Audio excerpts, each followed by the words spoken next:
आचार्य प्रशांत की किताब विद्यार्थी जीवन, पढ़ाई और मौज का एक बहुत ही असरदार अध्याय जिसका टाइटल है दुनिया कीचड़ है, तुम दाग मत लगने देना। ये बहुत ही गहरा विषय है। हाँ, तो आज का हमारा मिशन ये समझना है कि सूचनाओं के इस अंधाधुंध बाढ़ में, इस इंफॉर्मेशन ओवरलोड के दौर में हम अपने दिमाग को उस कचरे से कैसे बचाएं और उन विचारों को कैसे अपनाएं जो सच में जीवन को बेहतर बनाते हैं।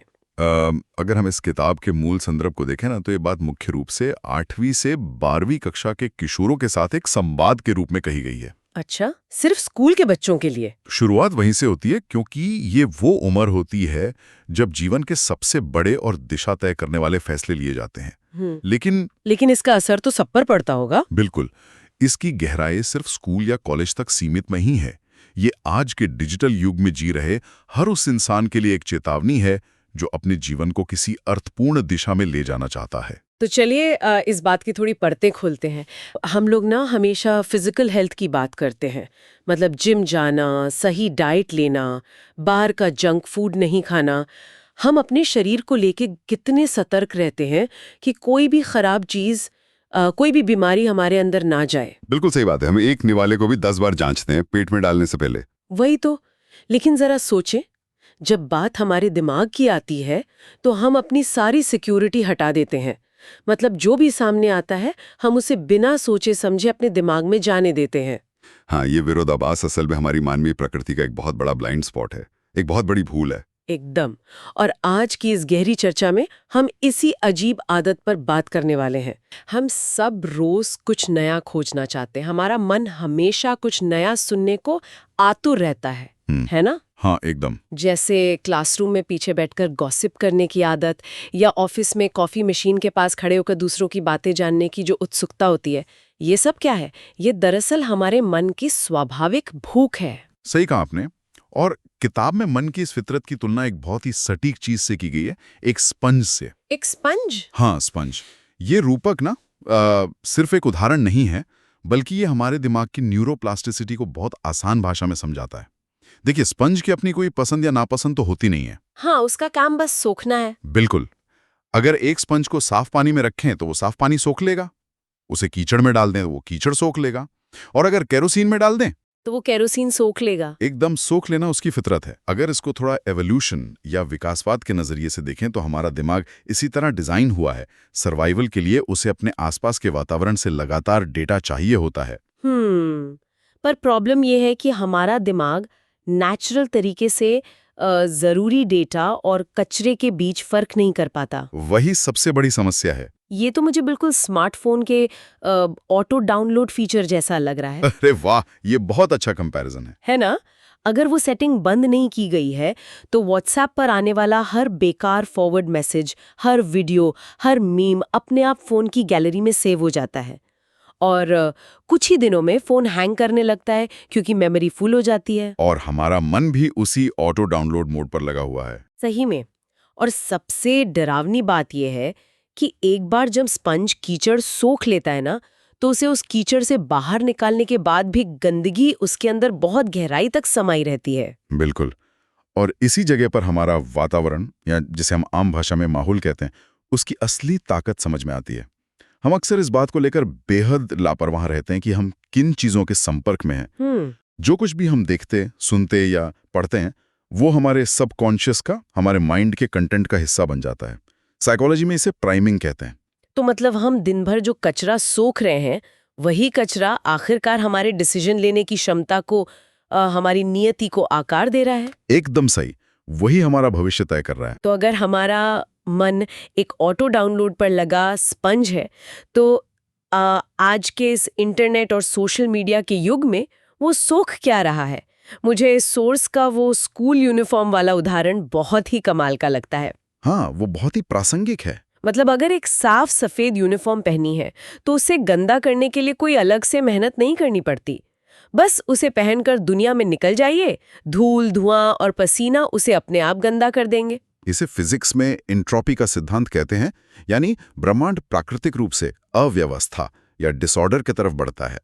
गंदगी बिना किसी प्रयास के फैलती है। हम्म। लेकिन जब शाम को उस सफेद यूनिफॉर्म को वापस साफ करना होता है ना, तो उसमें साबुन, पानी, ऊर्जा और अच्छा खासा शारीरिक श्रम लगता है। सफाई हमेशा एक एक्टिव एफर्ट मांगती है। मतलब सफाई में भारी मेहनत लगती है, जबकि गंदगी मुफ्त में और बिना किसी इनविटेशन के आ जाती है। बिल्कुल। और यही सिद्धांत सूचनाओं की दुनिया पर भी हूबहू लागू होता है। जो जानकारी मूल्यहीन है, जो हमारा समय नष्ट करती है, वो बहुत तेजी से फैलती है।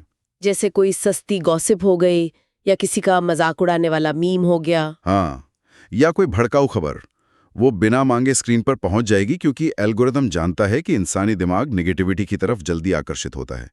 लेकिन जो ज्ञान सच में हमें मानसिक रूप से मजबूत बनाएगा, वो अपने आप चलकर नहीं आता। उसके लिए हमें एक सचेत और अनुशासित प्रयास करना पड़ता है। बिल्कुल। पर यहाँ ना मैं इस विचार को थोड़ा चैलेंज करना चाहूंगी। जी बताइए। अक्सर समाज में ये कहा जाता है कि अगर दुनिया में रहना है तो दुनियादारी तो आनी ही चाहिए। क्या प्रैक्टिकल होने के लिए ये ज़रूरी नहीं है कि दुनिया में जो कुछ भी चल रहा है, चाहे वो वायरल ट्रेंड हो, ऑफिस पॉलिटिक्स हो, हम उसमें शामिल हों? लोग सोचते हैं कि जो इन सब से वाकिफ नहीं है वो बेवकूफ़ है।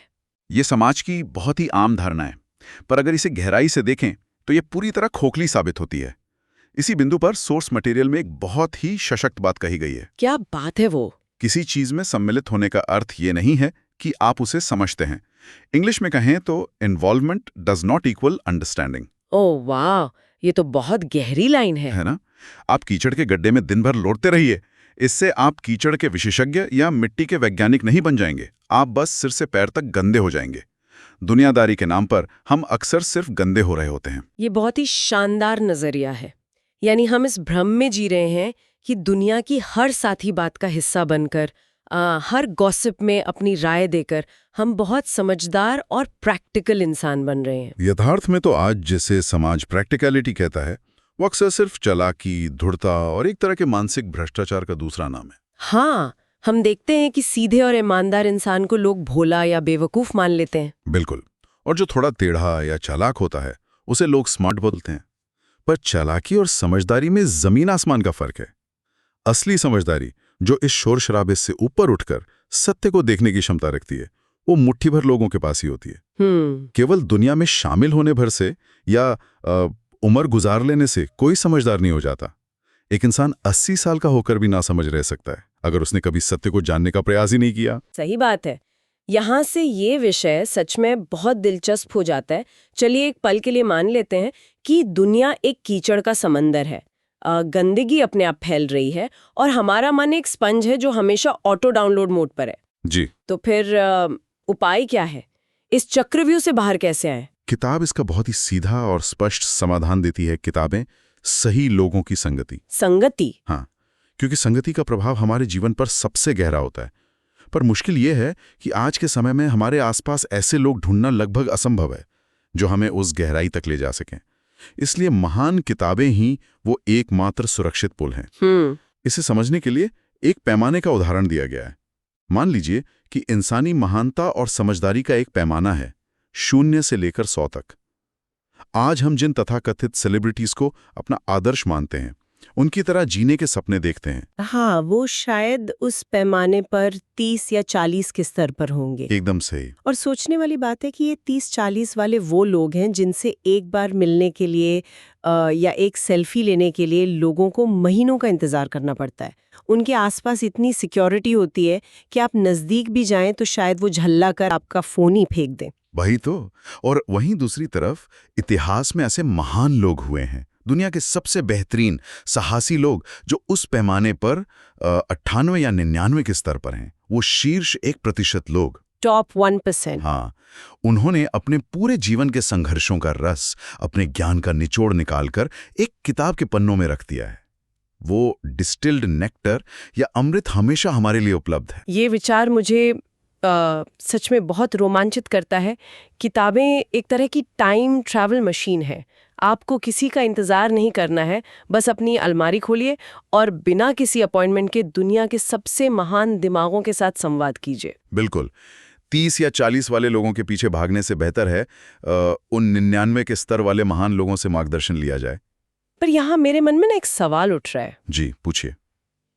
क्या उन 1% महान लोगों की बातें जो शायद सैकड़ों साल पहले लिखी गई थीं, वो आज के इस तेज तर्रार डिजिटल युग में रेलेवेंट है? क्या एक 200 साल पुरानी किताब आज के एक 16 साल के बच्चे की सोशल मीडिया वाली एंग्जाइटी को दूर कर सकती है? ये बहुत ही जायज सवाल है, पर इसका उत्तर इस बात में छिपा है कि तकनीक चाहे जितनी बदल जाए, इंसान का जो बुनियादी ऑपरेटिंग सिस्टम है ना, हमारे डर, लालच, असुरक्षा और प्रेम की चाहत, वो हजारों सालों से बिल्कुल नहीं बदला है। ओह, मतलब कोर सॉफ्टवेयर वही है। एकदम। एंग्जाइटी आज सोशल मीडिया से ट्रिगर हो रही है, पर उसकी जड़ वही पुरानी है। जो महान क्लासिक्स हैं, वो उन मूल जड़ों पर, उस ऑपरेटिंग सिस्टम पर काम करते हैं, बाहर के बदलते हुए ऐप्स पर नहीं। इसलिए वो हमेशा प्रासंगिक रहते हैं। समझ गई। लेकिन एक चेतावनी भी है, क्या हर छपने वाली किताब हमें उस 98 या 99 के स्तर तक ले जाएगी? आज के समय में बिल्कुल नहीं। हाँ, आज तो कोई भी कुछ भी लिख देता। यही सबसे बड़ी समस्या है। आज उस अच्छे साहित्य की बिक्री बहुत कम हो गई है, जो इंसान के चरित्र को लोहे की तरह मजबूत बना दे। उसकी जगह सोशल मीडिया इन्फ्लुएंसर्स की 10 पन्नों की सस्ती किताबें बेस्टसेलर बन रही हैं। तो हमें अपने स्पंज को सही पानी में डालने के लिए फिल्टरिंग करनी पड़ेगी। बिल्कुल। इंटरनेट का इस्तेमाल बेकार चीजें खोजने की बजाय क्लासिक्स और उस महान साहित्य को ढूंढने के लिए करना चाहिए। ये सिर्फ किताबी बातें नहीं लगती मुझे। सोर्स मटेरियल में लेखक ने अपने जीवन का जो अनुभव शेयर किया ना, वो इस पूरी चर्चा को एकदम विजुअल बना देता है। वो बताते हैं कि उनके कमरे में आज भी 3000 से ज्यादा किताबें हैं। हाँ, दीवारों पर किताबों के 5-5 स्टैक्स और पूरे कॉरिडोर में अलमारियां। और बचपन का जो किस्सा उन्होंने सुना है, वो तो जैसे आंखों के सामने एक फिल्म चला देता है। वो पुरानी एम्बेसडर कार वाला वाक्य बहुत ही प्रतीकात्मक है। हाँ, जरा कल्पना कीजिए, आज से कई दशक पहले की बात है। रुद्रापुर से बरेली का सफर चल रहा है। सड़कें बेहद खराब हैं, हर तरफ गड्ढे हैं।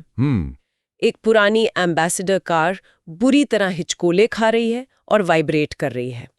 और उस कार की पिछली सीट पर एक बच्चा बैठा है, जिसने कैबिन की वो छोटी सी पीली रोशनी जला रखी है और वो उस रोशनी में लगातार किताबें पढ़ रहा है। और ध्यान देने वाली बात यहाँ यह है कि उस हिचकोले खाते सफर में उस कम रोशनी में लगातार पढ़ने से सिरदर्द हो जाता था। बिल्कुल होगा। ये साइकोलॉजी के एक बहुत ही गहरे सिद्धांत, कॉग्निटिव स्ट्रेन या मानसिक तनाव को दर्शाता है। उस बच्चे के पास बहुत आसान विकल्प थे।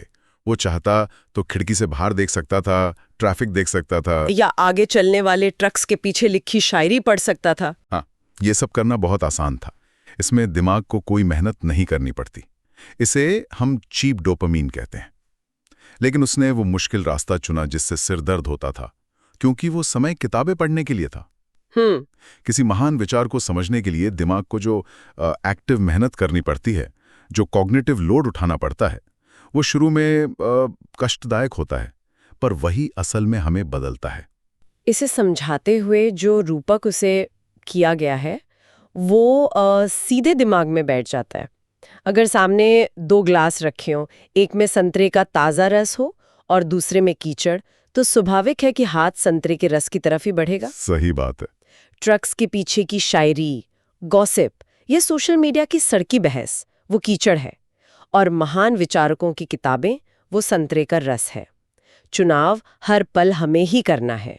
और पता है, ये कीचड़ सिर्फ हमारे दिमाग के डेटाबेस को ही खराब नहीं कर रहा है। ये जीवन के सबसे गहरे भावों को, हमारी भावनाओं को समझने की क्षमता को भी दूषित कर रहा है, जैसे कि प्रेम। प्रेम, ये एक ऐसा विषय है जिस पर हम सबको लगता है कि हम पैदाइशी एक्सपर्ट हैं।